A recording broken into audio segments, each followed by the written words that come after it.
Om Sahana Vavatu Sahanau Bhunaktu Sahaviryam Karvavahai Tejasvinavadhitamastu Ma Vidvishavahai.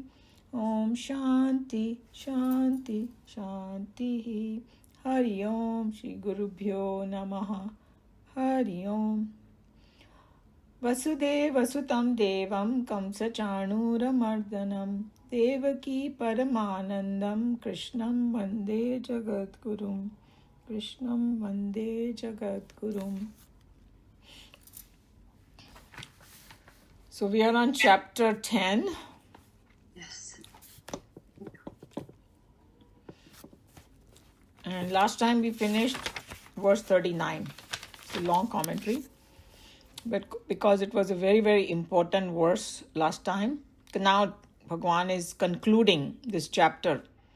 And it's like the main principle of Vedanta was in the last verse. And it said, and whatsoever is the seed of all being, that also I am, O Arjuna. There is no being, whether moving or unmoving, that can exist without me. So this is a absolutely fantastic definition of God, consciousness, Bhagwan, Ishwar, what you want to call. And we all need to meditate upon that statement. And with that, we go to the next one. Verse 40. Nantosmi mama divyanam vibhutinam parantapa esha tuddeshatah proktah vibhutir vistaro maya. So na is not, antaha, end. Asti is. So there is no end to what? Mama, my. Divyanam, of divine, vibhutinam, glories. There is no end to my divine glories. That's what Bhagwan is telling him. Parantapa is a name of Arjuna, the one who can destroy his enemies, kind of. There's a lot of power. Esha, this. Tu is indeed. Uddeshataha, the brief statement. So this is a very kind of deep word, uddeshataha, over here. Brief statement bola hai, magar it has a lot of more deeper meaning, indicative definition. That's what it means, and we'll go more into it. Prokta has been stated, means I have declared. That's what it means, prokta. Vibhute, of glory. Vistaraha, particulars. Maya, by me. So by me, I have briefly told you these indicative vibhutis. मैंने तुम्हें बता दिया है, but मेरे विभूति का कोई अंत नहीं है. That's the basic idea over here. So we will go more. It's a kind of a relatively simple, but still has a lot of depth in it to understand what it is. So before I go into it, what it is, the concept we'll try to understand. So what it is that I'm trying to think of an example, that suppose there is a person, these days even in the villages also everybody knows about electricity. So but just hypothetically say, there is one person who doesn't know about electricity. And then you kind of explain to them and all that, and then they still don't understand. And then some lightning happens in the sky. Say, look, that is electricity, and he gets all wowed and all that. And it's actually this electricity, now it's there in the entire world, and all these new equipments that we have, everything works through electricity. So they say, show me where is electricity. So then you say, you take a bulb and you say, then you turn the thing on and say, see how it's going and it's lighting up. And then you turn on your computer and say, look how many complicated thing it does and all that. And then you say, suppose if he wants to, I want to see electricity everywhere. It's not possible to show you. You can give example and then you just have to understand. That's what Krishna Bhagwan was facing. It's like the equipments that have come in the past, we have already thrown in recycle because it's done. So those also work on electricity. What is currently right now there, it's working on electricity. And then the one is going to come in the future. God knows क्या क्या चीज आने वाली है अभी. हम लोग तो अभी वृद्ध अवस्था में हम लोग समझ भी नहीं पाते हैं क्या क्या आ रहा है यहाँ पे इलेक्ट्रिसिटी से. Everything needs charging now, even the cars. So it's like everything works on electricity, something like that. So keep that concept in mind, and you will completely understand what Bhagwan is saying over here. So he's saying, na anta na anta asmi mama divyanam vibhutina parantapa. Hey parantapa, there is no end to my vibhutis. I think somebody's thing is on. Everybody's on mute? I don't know. Okay. So there is no end to my vibhuti. So kitna main bataun? So many vibhutis, and I've already revealed to you so many, but there is no end to it. That's what he's trying to say. It's not like a frustration, but it's like you can't do anything more than this. That's what Bhagwan is trying to say. Okay? Because we don't want to use the word, oh, Bhagwan was frustrated. No, that's not that, but nothing can be done beyond that. And Swamiji has some great examples and all in his commentary. So basically, it's not the complete expression, but I have revealed in brief. So jitna bhi hum log sunte bhi, there are so many, about 70. I think Swamiji said 54, somewhere between 50 and 70 vibhutis, he said. But these are very brief, main principle statements, And I have just expressed those. That's what Bhagwan is saying. Some sample I've given you. Because vibhutis are so elaborate that it's not possible to talk about everything. And then there is one, either it was some kind of a doha or something. I don't remember exactly where, but this is like a drishtant. Just to give an idea. They said कि समझो जितने भी पानी दुनिया में है, ने महासागर का पानी, we live near in San Diego, we all know about this ocean over here. उसका सारा पानी ले लो और सारे ओशन का, जितने भी ओशन है, उसका स्याही बना लो. ओके और जितने भी पेड़ है ना, उनको सबका लेकर उनका पेपर बना दो और उसके ऊपर भगवान की विभूति लिखना शुरू करो, खत्म नहीं होगा. Like sometimes they say, no, that there are that many stars as there are grains of the sand on the earth. It's just a concept that it's not possible. That's what he's trying to say over here. Because what Nikhilanandji was saying, millions of years will go by and you won't be able to finish the vibhuti because new things keep coming on, But a little bit for us to churn upon, what he's trying to say. Because every field, his vibhuti is there. We all are his vibhutis also. Countless things in the universe. And then he was just saying that actually Bhagwan only talked about, some things he talked about from the Swarg Loka and all that. And then he talked about the earth mainly, because that's what Arjuna would understand about the vibhuti. But he said, apne solar system mein, there are so many other planets. And when he said, I'm the Himalayas among all the unmoving, we don't know, there may be bigger mountains on like some other planet. That. He was just giving us idea that we are so limited, we are just thinking of earth. But here we're talking about Bhagwan, which is like pervades the entire universe, multi-universe now they're talking about. So you can imagine variety of things and all. That's what we have to think about. All the other galaxies also. So how much can I tell you? There is no end to it. That's what it is. So in the end, Nikhilanandji said, just understand my yoga instead of vibhuti. Vibhuti ka to koi end nahi hai, but what is yoga? Yoga is seeing one in many.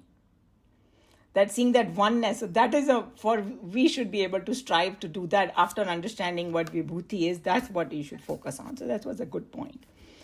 And then few other points, some other like Shankaracharya ji and all that, but they brought out some interesting points. So what does it mean, the divine manifestation?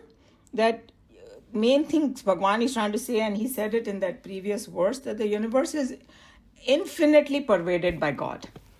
Before also, and then we are going to be doing a 3 Upanishad, and the first verse is going to say that, hey, the Atma was there before even the world manifested, and then it manifests and then go back. So we know it, we kind of know it, but that's the whole concept over there. So that's what he's talking about. And anything you see that we already know. One of the main things that Bhagwan was trying to give a message, that sometimes we see powerful, great things, excellent things and all, that's spark of that Bhagwan. So that we don't think that, some kind of ego rises up and all that. No, that's what it is meant for. And another thing is that we have to get that thing that his glories are anant. When people talk about infinity, we don't know how to grasp that infinity, right? So now we know that this is one of the concept that his vibhutis are infinite also. And I think that Minaji, you had asked one question last time about how does the karma kind of karmic account, right? How does it fit? So I was just thinking of this one concept. Think about this also. How many people have come in the past? And there are people, 8 billion people, whatever, I don't know exact number, approximately on the earth right now. And there'll be so many in the future, right? Everybody's got a unique face. Everybody has a unique personality, and we recognize in our life also. Now we are at an age, we have met hundreds of people, and if our memory is good, we know who they are, or at least we don't mix up. They maybe look alike, but they are different. So you see how that we also recognize in our limited mind, individuality. So wo to Bhagwan hai. So that's the point I want to bring. I thought about that, and I thought I'll bring that point, something to think about. So that's the beauty, that vibhutis are like unlimited, but yoga is one. All of us are 5 elements, but still it gives a unique personality. It's just a mind-boggling concept, but it's there in front of our eyes. Okay. So, all right, and then some other points. So Krishna gave a list of vibhutis, and then he mentioned the mountains, rivers, sages, celestial beings, different qualities and all that. But then here he's clarifying that these are not exhaustive. मैंने दिया तो भी ये पूरा नहीं हुआ. And the word I was trying to tell you was the word uddeshyatah is one word. Uddeshyatah is a very specific word in Sanskrit. That means I'm just indicating it, indicative definition or indication of something, not exact meaning. That's what that word uddeshyat means. That it's just an indicative thing. That's it. So that's how we have to look at it. So don't get stuck on it. Like, somebody will say, oh, Bhagwan said, this is a vibhuti, this mountains, all the other mountains are useless. No, not like that, okay? These are just give indication. But we have to take it in the correct. There's a rhythm vadishyami. Say something which is the Shastras are trying to express and understand it. It's a subtle subject. That's what I wanted to bring up, that point. And then the reason that Bhagwan actually did this, because even though he's infinite, our minds are finite. And we, unfortunately, without example, we don't understand. Some कोई abstract चीज़ बता दी, सबसे पहले बोलेंगे, give me an example. हम लोग ऐसे जब बातचीत करते हैं दुनिया में तो भी हम लोग बोलते हैं, right? Something I don't understand what they are saying. Say, give me an example, what you're trying to say. And the moment they give and say, oh, now I see what. So that's why Bhagwan gave this example. So that's a very interesting point, why Bhagwan did what he did, And then the other thing that everybody will understand is we say, no, this is just a tip of the iceberg. We have heard this. Because iceberg होते खाली tip दिखाई देती है, 90% तो वो डूबा हुआ अंदर. So भगवान ने tip दिखाई है iceberg की. That's what it is. From our language, these are the things we understand. And what did Shankaracharya ji said?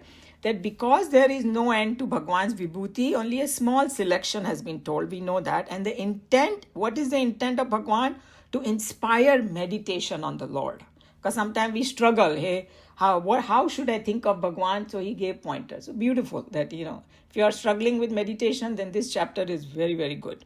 And then Advaita Vedanta, what it's saying, that by seeing the greatness in the universe as a manifestation of Brahman, one is led to non-dual knowledge of Brahman, that Brahman alone exists.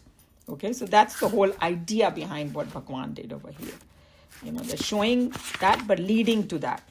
And the Madhusudan Saraswati, of course, he takes the bhakti point, which is very important also in our sadhana, that this creates devotion for Bhagwan in our mind. When we see all these great vibhutis, it creates an awe and devotion increases. I thought that was a very interesting point too. And then obviously, as I said, that we are talking about infinite here, but we need our finite mind needs specific point to focus. So that's what Madhusudan Saraswati said. So therefore he said this, glories. And then so according to him, when the bhaktas, all the bhakt people with devotion, by meditating on this vibhuti, cultivates Vishvarup darshan, jaise har jagah Bhagwan dikhai de, vision of God everywhere, because that's what Arjuna wanted to learn. Because, hey, I have to go to work tomorrow, and how will I think of you? Hey, if everything is God, then you can think of him all the time. So that's what it is. So leading to a deep devotion.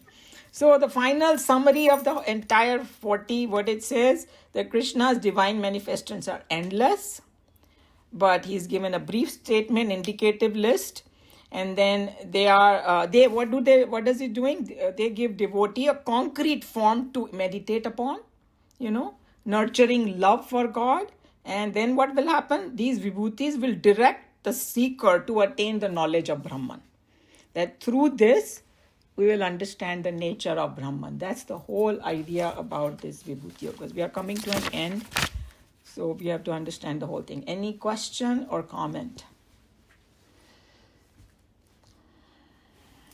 So, Umaji, I think, I instead of getting clarity, I'm getting more confused. Yeah, that's fine. So you understand everything, what Bhagwan is trying to do and the creation and then all. But then you go to the why create? Why did the universe come about? What was the purpose of this manifestation?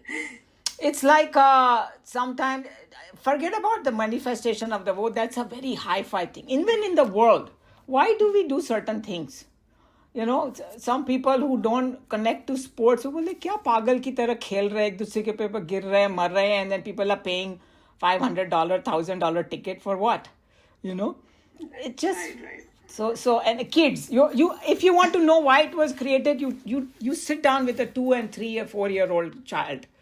They will, create this, that, or kuch nahi to like my 4-year-old, he wants, give me scissor, a baby scissor, and then he wants to cut the paper. He's so happy just cutting for half an hour, It's like people get bored just sitting. I'm not saying Bhagwan was bored, because that would be a wrong. But it's like, किसी ने बोला कि अगर फूल ऐसा हो या ऐसा, हमको कैसा पसंद है? खिला हुआ. And then after a while, okay, it's too much. Now I want to go sleep. It's done. So then it's lay. And then our desires come up, we come up. So that's one answer. I don't know if that'll satisfy you. But so many people have so many theories. And then somebody came up with a good answer. It said that we will never find the answer. Why and what? The problem is we are in it. अभी इससे बाहर कैसे निकलूं? I don't want to be dukhi. I want to be happy. And we are all seeking for happiness. And we know in the world, we cannot find complete happiness, because even if we get flickers of happiness, the dukh is like a shadow hanging behind, ready to grab us anytime. So that's why we are doing this. Hey, in that particular realm, if we can establish in that realm, there is a permanent happiness from our perspective. So when it comes to why the world was created, lot of people have lot of nice theories, and which one you connect with, satisfy. And then the other answer is that somebody said, philosophically speaking, wherever there'll be fire, what are the two things that are always there with fire? Tell me. Anybody can say. Heat and light. Yeah. Heat and light, those two things always are there with the fire. Now, why? That's what the nature. So Bhagwan's potency is so much that wherever there is consciousness and Brahman, the universe will come out, because it's the potency of it. It's something like, if you are a creative person, you will not be able to sit quietly. Even if somebody doesn't give you money, nothing, that creative force will make you do things. Yeah. So that's what, that consciousness has so much potency that it has to express itself, And then we will, when we come to Aitriya Upanishad, they have made like a story about creation, that when one time there was only consciousness, and then the thought comes, I want to create, and then the balls start rolling. If you think about it, that's what we also do. Suppose if, in the morning, like, what should I make for lunch? Or lunch has become like boring now. Dinner maybe something different. So then you start thinking, oh yeah, then you might go to grocery, then you might get these ingredients, then you might start cutting, doing, or make the khana. So first the thought comes. So according to this theory also, the thought came, hey, I have to do something. अभी मैं बैठे बैठे bore हो गया हूँ, in our own language. So that's Swamiji Swarupanandaji said, that he was explaining to the child, God got bored just by himself. He wanted to do something, so he created, to play with it. Yes. And then he forgot himself that he was in there. So then he's trying to find. So this is the creation. Hide and seek. Yeah. So Very that's nice. what he's Yes. doing. Yeah. And in that example, he said, when Bhagwan said, I have to create a game for myself, right? So he's one. So he did exactly opposite of what he is not. So one का मैंने बना दिया, and then he's all knowing, हमको भुला दिया कौन है हम. Yes. It's like a video game. Okay, when you are in a video game, you cannot ask, hey, why this, why that? Hey, your job is to beat the video game. That's it. You ask any child. They put all kind of obstacles and all that, and you gotta go to the goal. So that's how our life is. There's so many distractions, so many this, that. Hey, focus on your goal. Get there, and then I'm the winner. And then the funny thing is, after you win, then you will say, okay, I want to play the video game again tomorrow. I want to go to a higher level, something, So that's what it is. Anyway, I think we had fun with this question. Anybody else has anybody comment, please? No, I was just thinking, he shows that all the, Vibhuti, so you can see him through this, because we only go outside to see things. We don't go inside as to what is creating it.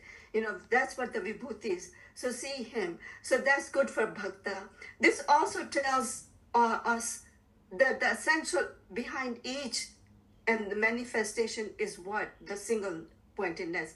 So that gives for a Jnani to go inside. Yeah. So it works for both ways, I would think. Yes. That's when I was reading it, that's what I was thinking. Yeah, he's shown that because what we have 5 of those Indriyas, they go only out. So we have to see that. The only way he could show us the oneness by going out, because we go out everything. So therefore, to bring us back home, he has to show that he's there in every one of them. And then bring the oneness out of it, what we want. I mean, that's what I thought. No, that's a very good point. Yes. And that's why for Bhakti and Gyan, both, this is a very important chapter. Absolutely. Beauty. Okay. Yeah. Any other question, comment? Yeah. Falguni ji. No, so I think that it makes it clearer for me. Is like, it's kind of two-sided thing. We have to understand Bhagwan first to understand why he did it, so we are kind of like pursuing what it is, and maybe then you get to the answer why manifestations, what was it. So it's, it's like both sided, I need catch 22. Yes. Yeah, they need to get there first before I realize why the manifestation, and Meeraji explained something about the manifestation, like kind of going inside. Yeah. So that's what you said, Falguni ji, is a very interesting thing, because Vivekanand ji mentions that. He said the questions are all on the side of like ignorance. The Gyanis, they don't have any questions left because they've completely satisfied, everything answered, but we don't know what that state is yet. Yes. So that's why and it's okay to have questions, and that's why these saints and sages have all these theories and answer. It's something like, if somebody asks this question to Sarva Priyanandji, he has many answers, and he said, pick the one that you like. Because, when it comes to, it's like a snake and the rope. The snake can be many different varieties. And why somebody is seeing a snake could be different reasons also. One is like because they have some previous ideas about snakes, so usko snake dikhai dega. Andhera hai to snake dikhai dega. Some people have fears, that's why they see this, So the reasons can be different, but once somebody sees the rope, all the reasons together bhag jate hain sab, So we have to just wait for that final thing. That's true, what you said. Okay, so since Miraji is here today, are you okay to read? It's a long one. Absolutely. Yeah. Okay. Yeah. There is no end to my divine glories, O Parantapa. This is but a brief statement of me, of the particulars of my divine glories. There is no end to my glories. These enumerations of the transcendental glories of the eternal were actually started in this chapter in a cry of intelligent despair at the magnitude of the task and at the frailty of the language to express them all. And yet, out of sheer love for the disciple, the eternal master in Krishna took up the job in hand and tried to make the best out of a bad job. No pot maker can ever indicate pot to an inquirer the mud essence distinctly in each of the existing pots in the universe and congratulate himself in the end that he has exhausted all the pots in the universe that were, are, and shall ever be. It will be foolish vanity even to hope to succeed in such a hopeless endeavor, and in fact, it is not necessary also. If in 10 or 20 specimens, the knower of the essence indicates to the seeker the essential stuff in each distinctly as separate from their names and forms and other attributes, it should be possible for the seeker to recognize all for himself the essence when he meets the next specimen. So you see, Swamiji tried to explain it very nicely. So I gave the example of electricity and the equipments. Here he's giving an example of mud and mud pot. Somebody saying, show me the mud in the mud pot. Because sometimes the mud, we have the idea it looks brown and all, but the pot ko kuch color walar bana ke or aisa bana, usme mud dikhai nahi deti hai. Finally, they somehow are able to, they show 15 different pots of different shapes. Now, everything is mud and explain what mud is and all that. Then what Swamiji is saying, in the end, you will learn to see mud in every pot. That's the whole idea. So by giving these examples, Bhagwan is hoping that Arjuna will be able to see God everywhere. That's why he gave few negative examples also. Because negative examples don't sit very nicely with us. But he also talked about among all the cheaters, I am a Dute, and then he took few negative characters also, because sometimes it's easy to see God in goody-goody, but it's not so easy to see in everything. So that's what it is. And then he's saying that even though it was, Swamiji ne kitna acha bola na, that impossible task, frailty of the language cannot express. And that's why when it comes to consciousness, it's called indescribable. Achintya. You cannot do chintan on it. Hey, then why are you asking me to meditate? Because if you follow the path, you can reach the goal, but you have to understand from the worldly perspective, our mind cannot grasp it. It will grasp to a certain point, then again, it's the same thing like Falguniji's question. Our intellect doesn't get satisfied. So that's why they have said that in the end, you have to drop your intellect and go beyond in the intuitive part of it. That's the whole idea. So that's what Bhagwan is trying to do. That the limited language, frailty of language is still out of compassion for Arjuna and us. He gave us all this. That's how we have to look at it. In this chapter, the Lord has given to Arjuna and over his shoulders the entire generations of the Geeta students who may listen to him in the world, the above 54 instances wherein the play of the infinite, as recognized through the apparent veils of matter, has been shown. By now, any student who has sufficiently meditated upon those instances must have educated his mind fully to discover for himself the one infinite behind the finite multiplicity. So the same idea, he's just now saying it again, that he gave the 54 instances, and our job is to absorb in that and sufficiently meditate upon it, and then our mind will get educated to discover ourselves, the infinite behind everything. That's the goal, is to see Bhagwan everywhere. It's easy to say, like, in Chinmaya Mission, they are taught, very young age, God is everywhere. But what that everywhere means, it takes time for us to understand it, So here Bhagwan is giving another way to understand God is everywhere. In utter despair at not being able to exhaust the infinite varieties of the pluralistic phenomenal world, Krishna declares that there is no end to the rays of my glory when I, being resplendent in my absolute perfection, shine out in my self-effulgence. So here Swamiji's way of just saying that the reason, because in the beginning when Arjuna asked, he started the sentence Hanta means, oh my God, how am I going to tell you this, but I will try. That's how Bhagwan also started.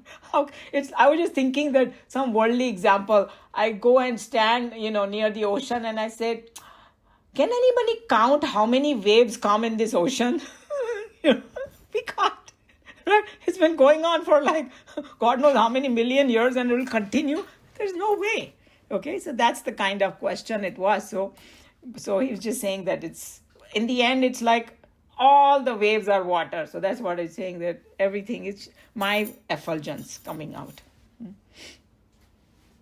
If this knowledge was already with the Lord, why did he, as a spiritual teacher, bluff his disciples all along in a futile attempt to reveal himself through the finite forms? Why this deception by the divine? Why disappoint the students after straining them so long? Is this the general trait of all the religious teachers, prophets, seers, and masters? The answer to such accusations against the technique of religion is that there is no other way. A medical college student is asked to do a series of operations upon a dead body that has become cold at the last weekend. This is no bluff, but it is true that for all the careful and efficient surgery, the patient, dead as it is, will not start again his life. Such training on the dumb objects is necessary to give the student the required experience before he can start his independent activities in the profession. Similarly, here too, the Lord provides Arjuna with some specific examples in order to teach him the art of seeing the unseen through the seen. Swamiji has come up with a brilliant example. And we can all relate to that 100%. And even for any kind of learning, we first, जैसे कोई plane को किसी को pilot बनना हो, so they have to do the simulation first. Okay, they won't let them go. Without that, they won't let them ever go in the plane and do that. And even with the driving and all that, before somebody, your driving person, even in the family, before they will give you the wheel to drive, they will tell you have to watch them and sit in the driveway and hold the steering and move it, and this is a brake, this is. So that's what it is. That, hey, the last line is the most important. That Lord provides Arjuna with some specific example in order for him to teach him the art of seeing the unseen through the seen. That's what he's doing. That even though otherwise I would say, hey, if this, all the examples were not going to give me the final thing, why are you even trying? That's what somebody can accuse, So no, it is necessary, because this will give you a platform to think for yourself, and you will go to the next level. This is the only way. That's what he's trying to say. It's like from known to the unknown. Yes. So those things, Vibhuties, and then to the unknown, which is behind all the Vibhuties. Exactly. And even in the world, like now with the science is going deeper and deeper into, hey, what is this world, where it came from, and then the scientists call it emptiness. Things are coming out of emptiness. Because, but apna, in our Vedanta, that emptiness is very full. And now they are realizing that it is full. Yes. This intention in his heart is clear in his own confession in the second line. But by these examples only have I declared my divine glory. The Lord has not exhausted himself, but he chooses a few effective examples to educate the mind of his listeners. Those who have ardently meditated upon these examples will learn to recognize the infinite in all its undecaying resplendence enthroned in the bosom of every finite form. He said it in a very poetic way, but he's just talking about, he did say, okay, there's no end to my divine glories, but then he said, this is a brief statement. He just said, by me. So उसके लिए भगवान ने, स्वामी जी ने ये comment दिया that he chose few effective example to educate the mind. And, it is up to us now to meditate upon it. And whatever Bhagwan is trying to do, we try to understand and move forward with this. That's what it is, yeah. Any question, comment?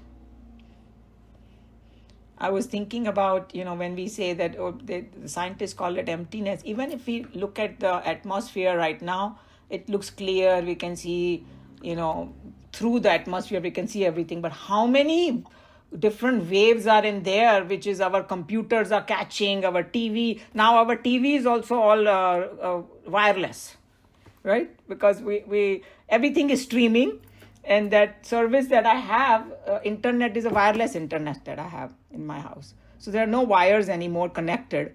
So how is catching from the air only, no? Everything. So how much hangama is happening in the air, but we don't see it. But scientifically speaking also, that's the truth. And somebody was saying, which is very bizarre, they actually maybe have technology or they can develop it, if that electricity can be wireless also. Have anybody heard about that? You have, right? They say the only reason they are not doing it because they don't know how to keep a track of it, because that's why they need the meter. Otherwise, sabko free mein electricity. Imagine, So my God, there's so much from the scientific perspective also. There's so much in the air, so much in the waves and whatever in the space, and all those signals are coming from God knows where to our earth. That's how they know that it is a reality. It's not some kind of fiction or some idea, that everything is full here. We have only limited way to grasp from our brain. We need equipments, and there are things beyond equipments that are there, that we cannot. So that's something to think about, yeah. Okay, shall I close if nobody has any question or comment? Okay, I'll close the Bhagavad Gita then. Sarvadharman parityajya mamekam sharanam vraja aham tva sarva papebhya mokshayishyami ma shuchah. Harihi Om Shri Gurubhyo Namaha. Harihi Om.